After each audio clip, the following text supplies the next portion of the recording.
So talk about food shortages. There are currently at least 323 million people around the world heading towards starvation. Everybody is talking about Russia, Russia, Russia. Even during COVID, when millions of Americans were out of work, food never dwindled to where it is now. Where's all the eggs? Where are the eggs at, son? Where? The world? A lot of the folks that are coming to us have never needed help before. With the war in Eastern Europe, supply chain shortages, and world leaders like President Biden taking a disingenuous approach to handling what we can all see as an escalating emergency, we the people have everything to lose. These global elitists have, for decades, taken the ability for our own countries to be self-sustainable. We have not seen shortages like this since World War II. The fact is, those shortages were caused due to everyone doing their part for the war effort. This current shortage is caused by an over-reliance which has led to a dependence upon global trade. Sure, we might grow enough produce to support ourselves, but a dependence on exporting these agricultural goods for processing abroad causing issues in the supply chain has made us weak. We are headed towards a dark future and lives are literally on the line. everybody is talking about food shortages that we're having. So surely natural issues like drought are a part of being a farmer, as they have been always. Couple this with incompetent leadership and we have a disaster emerging. It was a little wet when we actually planted, but the crop came up good. The problem is now we haven't had water in so long that it's drying out, and so it's drying out about a month and a half too early. Show you this crack right here in the ground. Like I said, you can see how water stressed these beans are and how they're kind of limped over. Food banks nationwide are struggling to give out as much food as they used to. Even during COVID, when millions of Americans were out of work, food never dwindled to where it is now. As you can see here today, we have empty racks in our warehouse for the With the issues of the supply chain brought on by the pandemic, we were doomed to see shortages emerging. The issues here and now are several months, if not longer, in the making. The worst is yet to come. And the prices are going up, but your income isn't. At a place where those most in need turn, supply is running dry. It was a perfect storm. South Louisville Community Ministries is seeing a dramatic rise in need, and they're calling on neighbors to help ride out the storm. To happen so quickly has been a bit shocking, but it shouldn't have been. Even after a few solid days of donations, the food pantry here at South Louisville Community Ministries is still pretty bare today. They tell me they aren't immune to the pressures of inflation and the summer busy season. SLCM's Kate Husk says rising prices compound the pantry's problems. Inflation drives people to their doors, and the items they can find are more expensive. That's the shocking thing right now, is everything has gone up.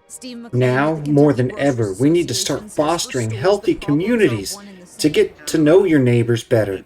Have a cookout and invite them. Meat and produce are quick to react to price hikes, but even canned goods are spiking. The cost of the containers has gone up because there's a shortage of some of those. In Kentucky, McLean says 40 to 50% of consumers report buying store brand items compared to 25% before prices rose. Those are just as I love me some of that Sara Lee bread, let me tell you.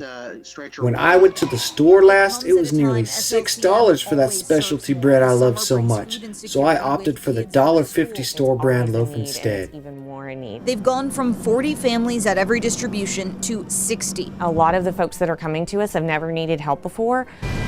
Grain held hostage because of Russia's invasion of Ukraine is deepening the global food crisis. When a nation that is the breadbasket of the world becomes a nation with the longest bread lines of the world, we know we have a problem. Before the Ukraine war began, the country was the world's 4th largest exporter of corn and the 5th largest exporter of wheat.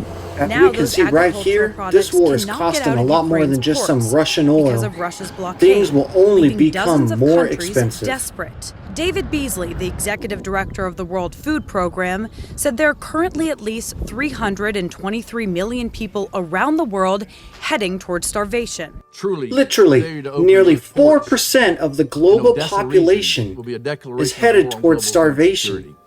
And it will result in famine and destabilization and mass migration around the world.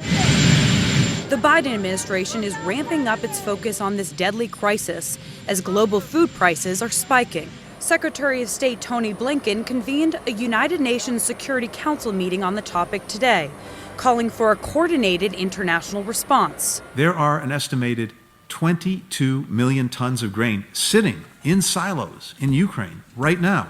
And demanding that Russia open the ports and allow trucks with food to leave the country. The Russian Federation claims falsely that the international community's sanctions are to blame for worsening the global food crisis.